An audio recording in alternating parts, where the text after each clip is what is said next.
علامہ سید جواد نقوی صاحب حفظہ اللہ تعالی کی جو پوڈ کاسٹ ہے اس میں ہمارے بھائی 24 نیوز سے انجینئر ریحان طارق صاحب حفظہ اللہ تعالی انہوں نے ایک کریٹیکل کوسچن کیا.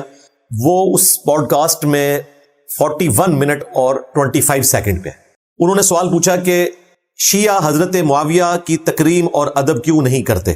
تو اس کے جواب میں جواد نقوی صاحب نے کہا کہ جو قابل تکریم ہوگا اس کا ادب ہوگا. اور پھر اس کو بریف کرتے ہوئے انہوں نے کہا کہ اہل سنت کے ہاں حضرت معاویہ رضی اللہ تعالیٰ عنہ کے حوالے سے، یہ رضی اللہ تعالیٰ عنہ میں کہہ رہا ہوں، انہوں نے نہیں کہا، نہ سوال پوچھنے والے نے کہا نہ جواب دینے والے نے، لہٰذا ان کی طرف اسے کوئی منسوب نہ سمجھے، یہ میں ہی کہہ رہا ہوں. تو انہوں نے کہا کہ حضرت معاویہ رضی اللہ تعالیٰ عنہ سے متعلق اہل سنت کے ہاں جو موقف ہے یہ بڑا سخت پایا جاتا ہے. اس پر ریحان طارق صاحب نے ان سے پوچھا کہ آپ کوئی ریفرنس دیں. تو ریفرنس کو ڈسکس کرتے کرتے خود ہی ریحان طارق صاحب نے ان کے منہ میں ایک لقمہ دیا اس حوالے سے کہ جس طرح آپ نے مولانا مودودی کا ذکر کیا. تو اس پر جواد نقوی صاحب نے کہا کہ مولانا مودودی رحمہ اللہ تعالیٰ کا موقف سخت ہے حضرت معاویہ کے حوالے سے. پھر انہوں نے خود کلیریفائی کیا کہ مولانا مودودی رحمہ اللہ نے ان پر لان تان نہیں کی، لیکن وہ ان کو خلفائے راشدین کے لیول پر نہیں رکھتے. وہ کیا پوری امت نہیں رکھتی، ظاہر ہے اس میں تو کوئی دوسری رائے نہیں ہے. پھر ریحان طارق صاحب نے ان سے پوچھا کہ شیعہ ذاکرین کا جو لب و لہجہ ہے حضرت معاویہ کے حوالے سے وہ بڑا سخت ہوتا ہے. تو جواد نقوی صاحب نے اس کے جواب میں کہا کہ میں اس ٹاپک کو ڈسکس نہیں کروں گا، وہ ایک الگ بات ہے. جب آپ تاریخ کو ڈسکس کریں گے تو علمی گراؤنڈز کے اوپر، حقائق کی بنیاد کے اوپر چیزوں کو ڈسکس کیا جاتا ہے. اس میں شخصیات کا جو قد کاٹ ہے اس کو سائڈ پہ رکھا جاتا ہے. اس کے بعد انہوں نے پھر یہ بتایا کہ جو اہل تشیع ہیں وہ اہل بیت علیہ السلام کے مکتب کو فالو کرتے ہیں، اور ان کے ہاں خلفائے ثلاثہ کے حوالے سے تو ایک کمپرومائز پایا جاتا ہے، کیونکہ مولا علی علیہ السلام، سیدنا حسن حسین علیہ السلام و رضی اللہ عنہم اجمعین و علیہم السلام اجمعین نے خلفائے راشدین کے حوالے سے ایک پازیٹیو جیسچر دیا ہے اور وہ کوآپریٹو رہے ہیں ان کے ساتھ. اور ساتھ ہی ساتھ انہوں نے کہا کہ امہات المومنین جو ہیں ان کا ادب بھی اہل تشیع کے ہاں ضروری ہے، چونکہ ہمارے ائمہ اہل بیت نے ہمیں یہی سکھایا. البتہ جو لوگ اس کو فالو نہیں کرتے وہ ان کی اپنی غلطی ہے.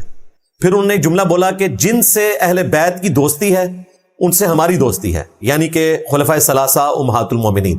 اور جن سے اہل البیت علیہ السلام کی جنگ ہے، جس طرح کہ حضرت معاویہ رضی اللہ تعالیٰ عنہ، ان سے ہماری بھی جنگ ہے.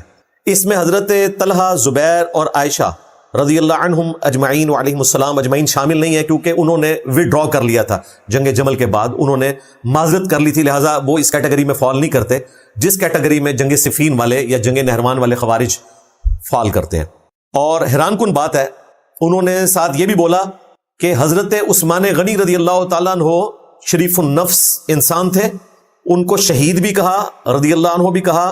اور انہوں نے یہ کہا کہ بنو امیہ کے گورنروں نے حکومت کو حاصل کرنے کی خاطر پرماننٹلی ایک سیاسی جماعت بنو امیہ کی بن چکی تھی، اور چونکہ نبوت بنو ہاشم میں آئی تھی تو وہ چاہتے تھے کہ یہ پرماننٹلی ہمارے پاس معاملہ آ جائے. تو اس بنیاد کے اوپر انہوں نے حضرت عثمان غنی رضی اللہ تعالیٰ عنہ کو یوز کیا اس حوالے سے کہ ان کے ریفرنس سے غلط باتیں لوگوں تک پہنچائیں، جس کی وجہ سے رعایا ان کے خلاف ہوئی اور الٹیمیٹلی وہ شہید ہوئے. اور یہ بات بالکل ٹھیک ہے، اور الحمدللہ میں نے اس کو بخاری مسلم سے ثابت کیا ہوا ہے. آج بھی میں انشاءاللہ تعالیٰ اسے ڈسکس کروں گا. حیران کن بات انہوں نے جو اس میں ایک اور کی کہ ایک تو سیدنا عثمان کو شہید کہا اور رضی اللہ عنہ بھی کہا، اور یہ وہ اہل سنت کے ریفرنس سے نہیں، خود کہہ رہے تھے. چونکہ میری ان سے پھر اس ٹاپک پہ بعد میں تفصیلاً گفتگو بھی ہوئی، اور اس سے پہلے بھی ان کی کافی ساری ویڈیوز ہیں جن میں خلفائے ثلاثہ کے حوالے سے وہ صحیح موقف رکھتے ہیں جو اہل تشیع کا ہونا چاہیے، غالی رافضیوں والا موقف وہ نہیں رکھتے. پھر انہوں نے اس میں یہ بھی ڈسکس کیا کہ اگر آپ یہ بات کریں گے کہ حضرت معاویہ رضی اللہ تعالیٰ عنہ کی توہین ہمارے ممبروں سے بعض غالی قسم کے لوگ کرتے ہیں، تو اس کی بنیاد جو ہے وہ بنو امیہ ہیں. انہوں نے لان تان کا سلسلہ مولا علی پر شروع کیا اپنے دور ملوکیت کے اندر، اور اس کا ریاکشن پھر اس طریقے سے سامنے آیا. یہ ریاکشن ہے، ابتدا جو ہے وہ بنو امیہ کی طرف سے ہوئی. یہ بات بھی ان کی بالکل درست ہے، انشاءاللہ میں آج اس کو ڈسکس بھی کروں گا. اور اینڈ پہ انہوں نے اس کو کنکلوڈ کرتے ہوئے کہا کہ کبھی بھی ائمہ اہل البیت علیہ السلام نے اپنے مخالفین کے حوالے سے کبھی نیگیٹو کوئی زبان استعمال نہیں کی، ایون ان مخالفین کے بارے میں جن سے وہ دشمنی بھی رکھتے تھے، یعنی کہ بنو امیہ کے وہ لوگ جو کہ سیدنا علی سے بغض رکھنے والے تھے، ان کے بارے میں بھی کوئی نیگیٹو جملہ کبھی ائمہ اہل البیت نے استعمال نہیں کیا، کوئی گالی گلوچ والا معاملہ نہیں کیا، صرف علمی اختلاف کیا. اب یہ جب ویڈیو سامنے آئی تو لوگوں نے صرف وہ ایک جملہ کاٹا کہ جی جواد نقوی صاحب نے کہہ دیا ہے کہ حضرت معاویہ رضی اللہ تعالیٰ عنہ کی کوئی تکریم نہیں ہے، وہ تکریم کے قابل نہیں ہے. ایک پورا مقدمہ انہوں نے بیان کیا تھا، اس میں سے اگر آپ پک اینڈ چوز کرنا شروع کریں گے تو پھر آپ کچھ رزلٹ چاہیں وہ نکال سکتے ہیں. جبکہ میں نے جو آپ کو بیان کیا یہ ساری پوڈ کاسٹ ان کے اپنے آفیشیل چینل کے اوپر رکھی ہوئی ہے، آپ سن لیں، یہ پورا مقدمہ اس طریقے سے بیان ہوا ہے. خیر، ریحان طارق صاحب اور ان کا جو ٹی وی چینل ہے وہ پینک کر گیا. انہوں نے آلموسٹ 36 گھنٹے کے بعد اس ویڈیو کو ڈیلیٹ کر دیا، حالانکہ آلموسٹ کوئی 1.5-2 لاکھ ویوز آ چکے ہوئے تھے. میں نے جواد نقوی صاحب کی جو اپنے چینل کی ویڈیو ہے اس کو اپنے چینل سے شیئر کروایا تھا، اس کے ویوز اب 2 لاکھ کراس کر چکے ہیں اور اس میں کوئی کٹنگ نہیں ہے. ہونا تو یہ چاہیے تھا کہ جن جملوں کے اوپر اعتراض تھا اس کو ٹرم کر دیا جاتا، باقی جو 2 گھنٹہ اور آلموسٹ 3 منٹ کی پوڈ کاسٹ تھی اس کو باقی رکھا جاتا، لیکن انہوں نے ساری پینک کر کے ڈیلیٹ کر دی. اس پر تر رہا یہ کہ ریحان طارق صاحب نے باقاعدہ آ کے معذرت کر لی اور انہوں نے کہا کہ مسلمانوں کی چونکہ دل آزاری ہوئی ہے اس لیے ہم اسے ڈیلیٹ کر رہے ہیں، مزید کوئی اس حوالے سے فتنہ و فساد کھڑا نہ ہو. پیمرا کا نوٹس بھی ان کو گیا، میری ان سے بھی تفصیلاً گفتگو ہوئی ہے، جواد نقوی صاحب سے بھی اور ریحان طارق صاحب سے بھی، آلموسٹ 15-20 منٹ. تو کافی ساری چیزیں انہوں نے مجھے بتائی لیکن میں ان کو سینسر کرتا ہوں، وہ کیمرے میں ڈسکس کرنے والی نہیں ہے. بہرحال الٹیمیٹلی یہی ہوا ہے کہ انہوں نے ویڈیو ڈیلیٹ کر دی اور جواد نقوی صاحب نے کہا کہ ہم ویڈیو ڈیلیٹ نہیں کریں گے، ہم نے جو کچھ بیان کیا یہ ہمارا عقیدہ ہے، اور انہوں نے ابھی تک ڈیلیٹ نہیں کی اور نہ کرنی چاہیے. جب وہ عقیدے کے طور پہ اس کو سمجھتے ہیں تو ان کا رائٹ ہے، جس نے ان کا رد کرنا ہے وہ علمی کرے. جس طرح میں بھی چند چیزوں پہ ریزرویشن رکھتا ہوں اہل تشیع سے، انشاءاللہ میں آج ان کے سامنے رکھ دوں گا. اس حوالے سے ہمارے جو بھائی ہیں ریحان طارق صاحب جو اینکر پرسن تھے، ان کو کرٹیسائز کرنا اور یہ کہنا کہ ان پر بھی مقدمہ ہونا چاہیے یہ بالکل غلط ہے. اینکر کا کام صرف سوال کرنا ہوتا ہے، جواب دینا مہمان کا کام ہے. اینکر وہاں مناظر بن کے نہیں بیٹھا ہوتا، کسی فرقے کا نمائندہ بن کے نہیں بیٹھا ہوتا. اس کا کام یہ ہے کہ جو اس کا مہمان ہے اس کے ویوز پبلک تک پہنچائے، صحیح ہیں غلط ہیں وہ عوام نے فیصلہ کرنا ہے. لہٰذا اس قسم کی جذباتی دنیا سے بھی باہر نکلیں کہ جی اینکر نے ٹوک کیوں نہیں دیا. اور بھائی یہی اینکر کل کو کسی کرسچن کے سامنے جا کے بیٹھتا ہے اور وہ بتاتا ہے کہ ہماری کتابوں میں آپ کے پروفٹ سے متعلق کیا عقیدہ ہے، تو آپ یہ کہیں گے کہ یہ اس نے عقیدہ رکھ لیا ہے. یا کوئی ایتھیسٹ ہے اس سے آپ سوال کر رہے ہیں اور وہ اپنا موقف رکھتا ہے تو آپ اینکر کو ایتھیسٹ کہنا شروع کر دیں گے. تو ان چیزوں سے باہر نکلیں. میں نے آپ کو پہلے بھی بتایا کہ اب رینیسانس کا آغاز ہو چکا ہے ہمارے سب کانٹیننٹ میں بھی، اوور آل مسلم ورلڈ میں بھی، اور سب کانٹیننٹ میں بالخصوص. اس کے آگے آپ بند نہیں باندھ سکتے. اگر کسی نے علمی دلائل رکھنے ہیں تو وہ رکھے، ادروائز اس قسم کا آپ جذباتی رویہ اختیار کریں گے اس کا کوئی اینڈ نہیں ہوگا. اچھا میرے بھائیو، اس حوالے سے آپ تکریم اور توہین کا فرق سمجھ لیں. جواد نقوی صاحب حفظہ اللہ تعالی نے یہ کہا کہ ہم ان کو قابل تکریم نہیں سمجھتے. اس کا قطعاً مقصد یہ نہیں ہے کہ انہوں نے کہا کہ ہم ان کی توہین کرنے کو ثواب کا کام سمجھتے ہیں. انہوں نے کہا کہ ہم انہیں ایکسٹرا آرڈنری پروٹوکول نہیں دیں گے، ان کے عقیدے کے مطابق وہ قابل تکریم نہیں ہے، یعنی اس قابل نہیں کہ ان کا اکرام اور ایکسٹرا آرڈنری عزت کی جائے. تو یہ ہر شخص کا رائٹ ہے کہ وہ کسی کے بارے میں اس طرح کی رائے رکھ سکتا ہے، البتہ یہ اس کا رائٹ نہیں ہے کہ وہ کسی کی توہین کرنا شروع کر دے. اور اس کی انہوں نے مخالفت کی اور انہوں نے ائمہ اہل البیت علیہ السلام کے حوالے سے بتایا کہ وہ اپنے ان مخالفین سے جن سے وہ دشمنی بھی رکھتے تھے ان کے ساتھ بھی گالی گلوچ کا معاملہ نہیں کیا. لہٰذا جو اوور آل آپ سمجھ لیں کنکلوژن نکلتی ہے ان کی گفتگو کی وہ یہی ہے کہ توہین نہیں ہونی چاہیے، باقی تکریم کرنا نہ کرنا یہ کسی شخص کا ذاتی فعل ہو سکتا ہے. باقی جو عام ذاکرین ہیں اور جذباتی قسم کے علماء، ان کے لیے میں آج اہل تشیع کی جو مشہور کتاب ہے سیدنا مولا علی رضی اللہ تعالیٰ عنہ علیہ السلام کے خطبات کا مجموعہ نہج البلاغہ، اس میں سے ایک خطبہ ان کے گوشت گزار کروں گا. میں کافی دفعہ نہج البلاغہ سے درس دے چکا ہوں، لیکن آج کی گفتگو کے حوالے سے ورڈ بائی ورڈ یہ خطبہ نمبر 204 ہے اور اس کی ہیڈنگ ہے کہ جب میدان صفین میں مولا علی نے کچھ لوگوں کو سنا کہ وہ شامیوں پر سب و شتم کر رہے ہیں تو اس موقع پر آپ نے وہاں ایک خطبہ دیا. اب جنگ ایک ایسا موقع ہے جس میں آپ نے اپنے جو جنگجو لوگ ہیں ان کا مورائل بلند کرنا ہے. وہاں پہ نعرہ بازی بھی ہوتی ہے، مخالفین کے خلاف بولا بھی جاتا ہے، لیکن اس موقع پر بھی مولا علی نے سب و شتم کرنے کی اجازت نہیں دی. اب آپ دیکھیں الفاظ کیا ہیں. آپ علیہ السلام نے جنگ صفین کے موقع پر اپنے ساتھیوں میں چند آدمیوں کو سنا کہ وہ شامیوں پر سب و شتم کر رہے ہیں تو فرمایا، میں تمہارے لیے اس چیز کو پسند نہیں کرتا کہ تم گالیاں دینے لگو. اگر تم ان کے کرتوت کھولو اور ان کے صحیح حالات پیش کرو تو یہ ایک ٹھکانے کی بات اور عذر تمام کرنے کا صحیح طریقہ کار ہوگا. تم گالم گلوچ کی بجائے یہ کہو کہ اے خدا ہمارا بھی خون محفوظ رکھ اور ان کا بھی، اور ہمارے اور ان کے درمیان اصلاح کی صورت پیدا کر اور انہیں گمراہی سے ہدایت کی طرف لا تاکہ حق سے بے خبر حق کو پہچان لیں، گمراہی اور سرکشی کے شدائی اس سے اپنا رخ موڑ لیں۔ یہ خطبہ مکمل ہوا۔ اس میں مولا علی نے واضح اپنے ماننے والوں کو میدان جنگ میں بھی کہا کہ سب و شتم نہیں کرنا۔ حیران کن بات ہے، یہ سیم خطبہ اہل سنت کے ہاں المستدرک للحاکم میں پایا جاتا ہے، اس میں کچھ اور الفاظ بھی ہیں۔ اس میں ایک کرٹیکل جملہ ہے کہ مولا علی نے فرمایا اہل شام کو گالی مت دو، ان کی برائی کو برا کہو۔ ایک ترجمہ یہ ہوا کہ ان میں جو برے ہیں ان کو ایکسپوز کرو، اوورال اہل شام کو برا مت کہو، کیونکہ نبی علیہ السلام نے اہل شام کے بارے میں پریڈکشنز فرمائی ہیں۔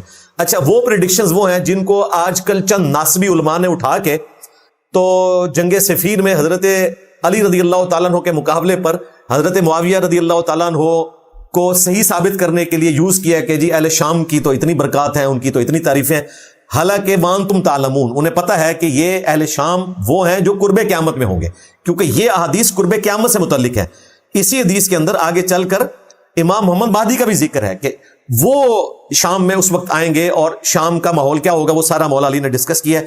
ہم انشاءاللہ تعالیٰ اس کو ڈسپلے کروا دیں گے۔ مقصد یہ ہے کہ اہل شام کے جو فضائل آپ بیان کرتے ہیں یہ قرب قیامت سے متعلق ہے۔ اچھا دیکھیں، دوسری طرف یہ بڑے عجیب ہیں ناسبی لوگ، جب ان کی جہادی تنظیمیں پچھلے دنوں داعش کی شکل میں سامنے آئیں تو اس وقت یہ شام والی ساری حدیثیں ان کے اوپر لگا رہے تھے۔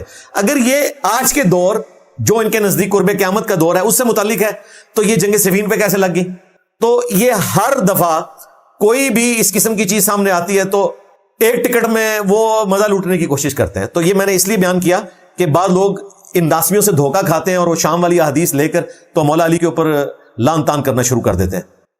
یہاں میں موقع غنیمت جانتے ہوئے نہج البلاغہ سے مولا علی علیہ السلام کا ایک خط بھی پریزنٹ کروں گا جو انہوں نے حضرت معاویہ رضی اللہ تعالیٰ عنہ کے نام لکھا۔ اب یہ جو خط ہے مکتوب نمبر 6، یہ اہل سنت اور اہل تشیع دونوں کے لیے اس اعتبار سے گائیڈ لائنز پرووائڈ کرتا ہے کہ ہمارا حضرت معاویہ رضی اللہ تعالیٰ عنہ کے بارے میں عقیدہ کیا ہونا چاہیے۔ اہل تشیع کو تو ویسے ہی قبول کرنا چاہیے، یہ نہج البلاغہ سے میں پیش کر رہا ہوں۔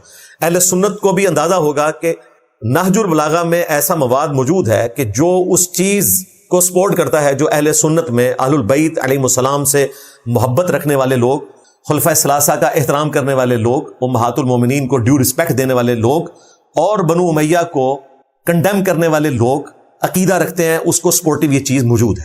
معاویہ ابن ابی سفیان کے نام جن لوگوں نے ابو بکر، عمر اور عثمان کی بیعت کی تھی انہوں نے میرے ہاتھ پر اسی اصول کے مطابق بیعت کی جس اصول پر وہ ان کی بیعت کر چکے تھے۔ یہ حضرت معاویہ کو قائل کیا جا رہا ہے کہ آپ میری بیعت کریں، اور اس کی بنیاد یہ ہے کہ مجھے انہی اصحاب نے خلیفہ چنا ہے جنہوں نے ابو بکر، عمر، عثمان کو چنا تھا، لہٰذا آپ پیچھے اختلاف والی بات ہی کوئی نہیں، اور اس کی بنا پر جو حاضر ہے اسے پھر نظر ثانی کا حق نہیں، اور جو بر وقت موجود نہ ہو اسے رد کرنے کا اختیار نہیں، اور شورا کا حق صرف مہاجرین اور انصار کو ہے۔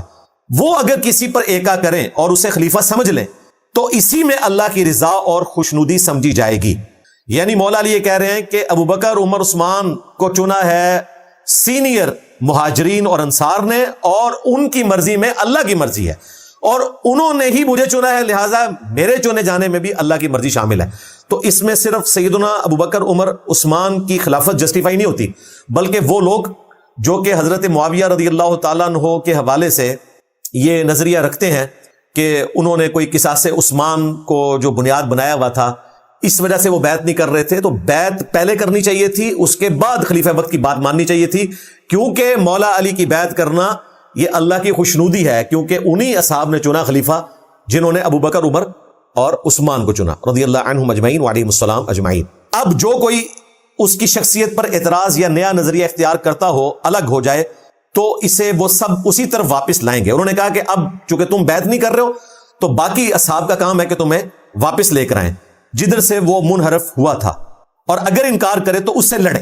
اور یہ حکم تو قرآن میں بھی آیا ہے، اللہ تعالیٰ نے فرمایا کہ اگر مسلمانوں کا کوئی گروہ باغی ہو جائے تو اس کے ساتھ قتال کرو یہاں تک کہ وہ حق پر واپس آ جائے، کیونکہ وہ مومنوں کے طریقے سے ہٹ کر دوسری راہ پر ہو لیا ہے، اور جدھر وہ پھر گیا ہے اللہ تعالیٰ بھی اسے ادھر ہی پھیر دے گا۔ یہ سورۃ النساء کی جو آیت نمبر 115 ہے، اجماع امت کے اوپر جو دلیل ہے، وَيَتَّبِعْ غَيْرَ سَبِيلِ الْمُؤْمِنِينَ نولیہ ما تولا، یہ اس آیت کی طرف اشارہ تھا کہ جو مومنین کے راستے سے ہٹ کر کوئی اور راستہ اختیار کرے گا تو اللہ تعالیٰ پھر اس کو اسی طرف پھیر دے گا، یعنی وہ جو گمراہی کا راستہ اختیار کر رہا ہے اللہ تعالیٰ اس کا رخ اسی طرف کر دے گا۔ تو اس آیت کی طرف اشارہ کیا مولا علی نے۔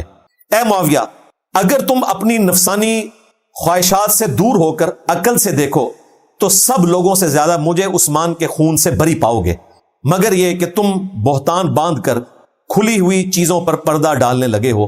والسلام، اینڈ پہ انہوں نے سلام بھی لکھا، اور یہ واضح اشارہ تھا کہ حضرت معاویہ رضی اللہ تعالیٰ عنہ کو مولا علی مسلمان تصور کرتے تھے، جس طرح بعض غالی شیعہ کا یہ کہنا کہ وہ منافق تھے، نعوذ باللہ، تو ایسا نہیں تھا۔ بہرحال وہ ایسے مسلمان تھے جو خلیفہ وقت کے خلاف بغاوت کرنے والے تھے، لیکن تھے مسلمان۔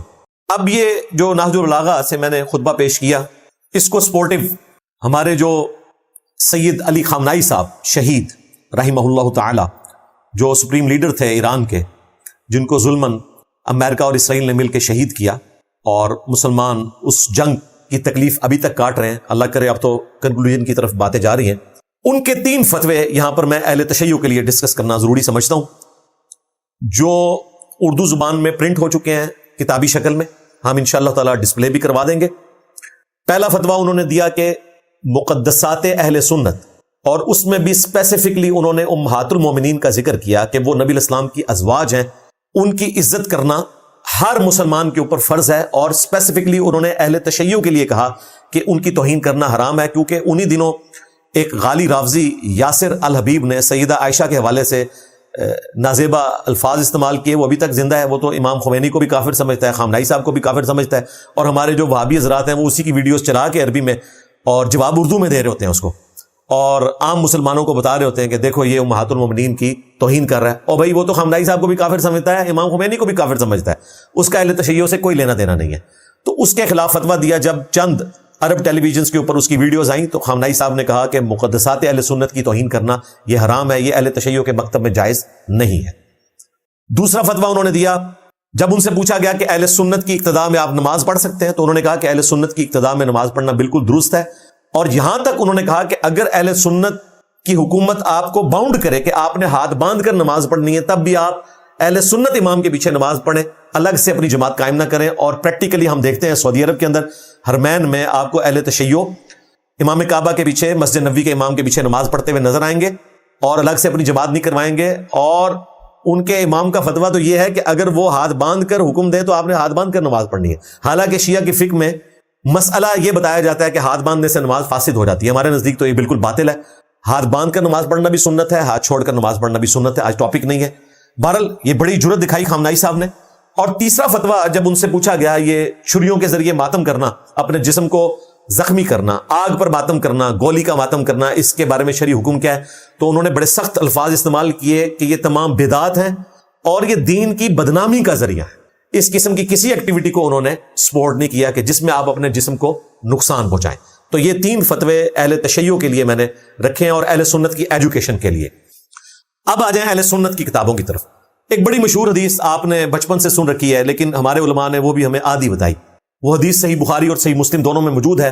میرے صحابہ کو گالی مت دو، اگر تم احد پہاڑ کے برابر سونا بھی خیرات کر دو تو میرے صحابہ میں سے اگر کسی نے 1 مد یعنی تقریباً 600 گرام، آدھا کلو خیرات کیا تو اس کے 600 گرام گندم خیرات کرنے کے برابر تم نہیں ہو سکتے، حالانکہ تم احد پہاڑ جو کہ 7.5 کلومیٹر پہ پھیلا ہوا چٹیل پہاڑ ہے پتھر کا، اس کے برابر سونا بھی خیرات کرو۔ اور پھر اگلے الفاظ ہیں اس کے آدھے کو بھی نہیں پہنچ سکتے، یعنی 1 پاؤ گندم اگر کوئی سینئر صحابی اللہ کی راہ میں خرچ کر رہا ہے تو بعد والا احد پہاڑ کے برابر سونا بھی خیرات کر دے، اس کے برابر نہیں ہو سکتا۔ یہ حدیث ہمیں آدھی بتائی گئی، اور اس کا رزلٹ یہ نکلا کہ لوگوں نے خلفائے راشدین کے زمانے میں، اور خصوصاً سیدنا علی رضی اللہ تعالیٰ عنہ کے دور میں جن علاقوں پر بنو امیہ کی حکومت تھی، وہاں پر جو سیدنا علی کی توہین تھی ممبروں سے، اس کو چھپانے کی کوشش کی۔ پوری حدیث یہ صحیح مسلم کے اندر موجود ہے، بخاری میں اس کا کچھ حصہ ہے، مسلم میں پورا اس کا کانٹیکسٹ ہے۔ ویسے تو یہ کہتے ہیں کہ جی کانٹیکسٹ بتائیں، شان نزول بتائیں، تو یہ شان ارشاد حدیث کا کیا تھا؟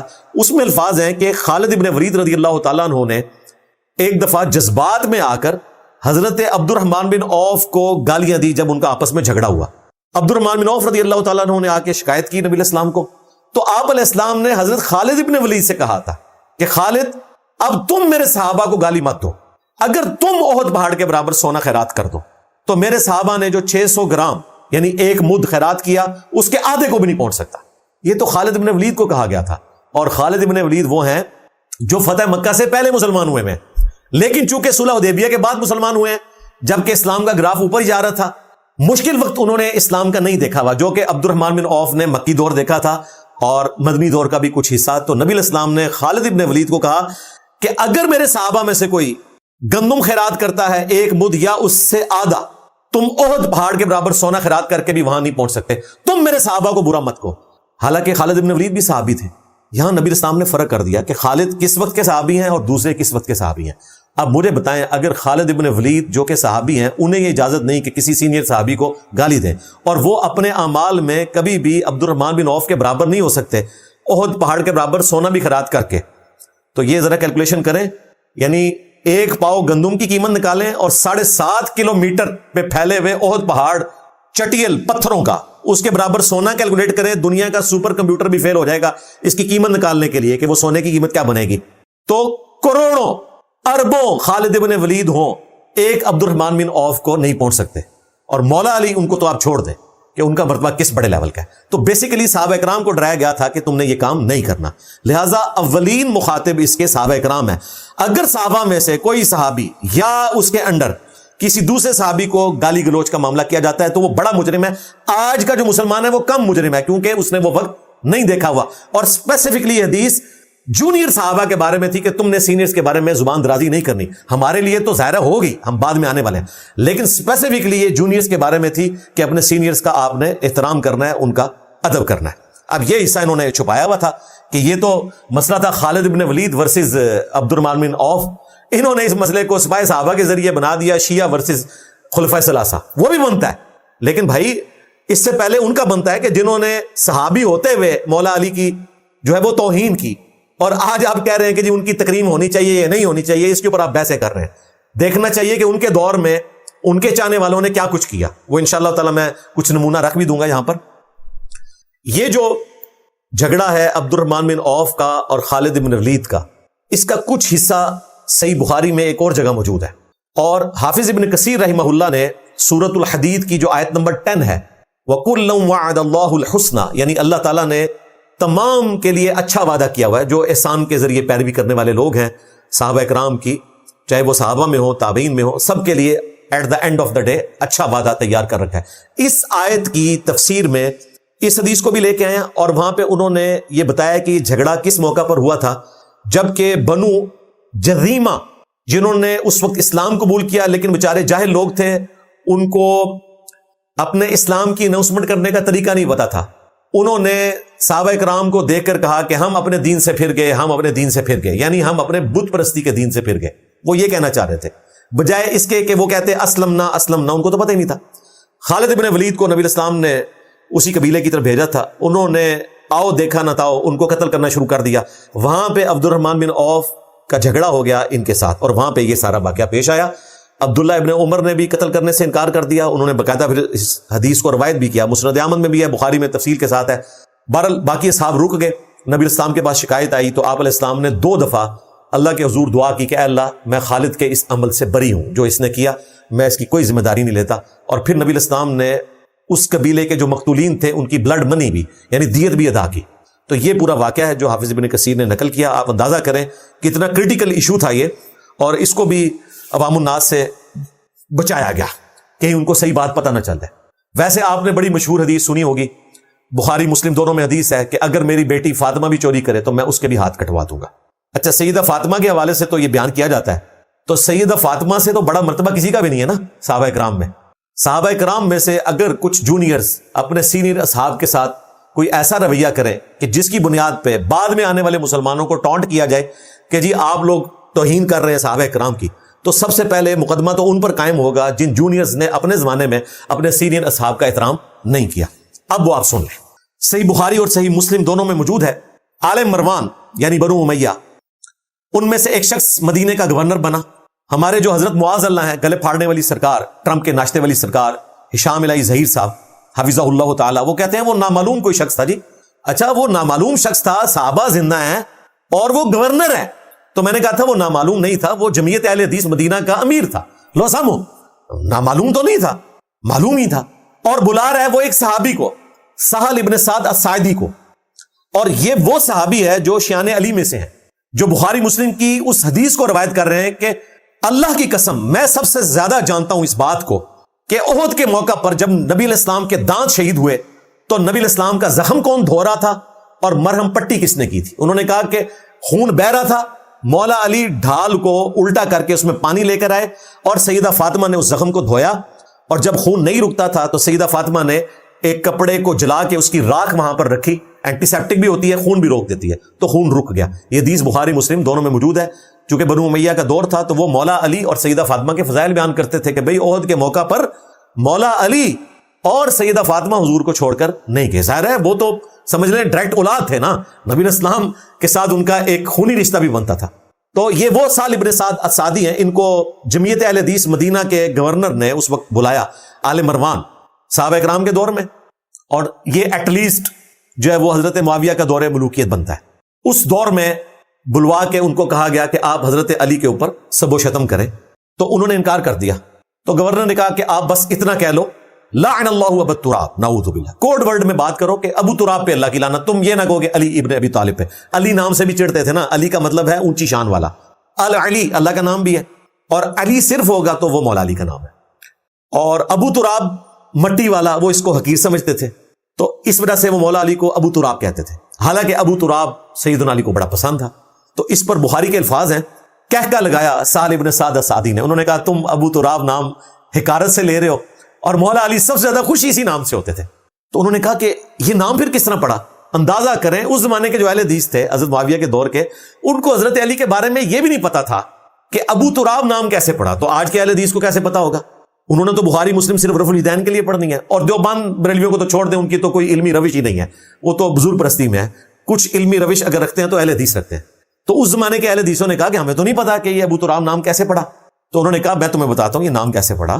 ایک دفعہ سیدہ فاطمہ اور مولا علی کا آپس میں کوئی جھگڑا ہوا تو مولا علی گھر سے ناراض ہو کر نکل گئے. اور یہی ایک شریف خاوند کی نشانی ہے کہ وہ بیوی کے ساتھ مس بہیو نہیں کرتا، خود نکل جاتا ہے، غصے کی حالت میں وہ جگہ چھوڑ دیتا ہے اور جا کے مسجد میں لیٹ گئے.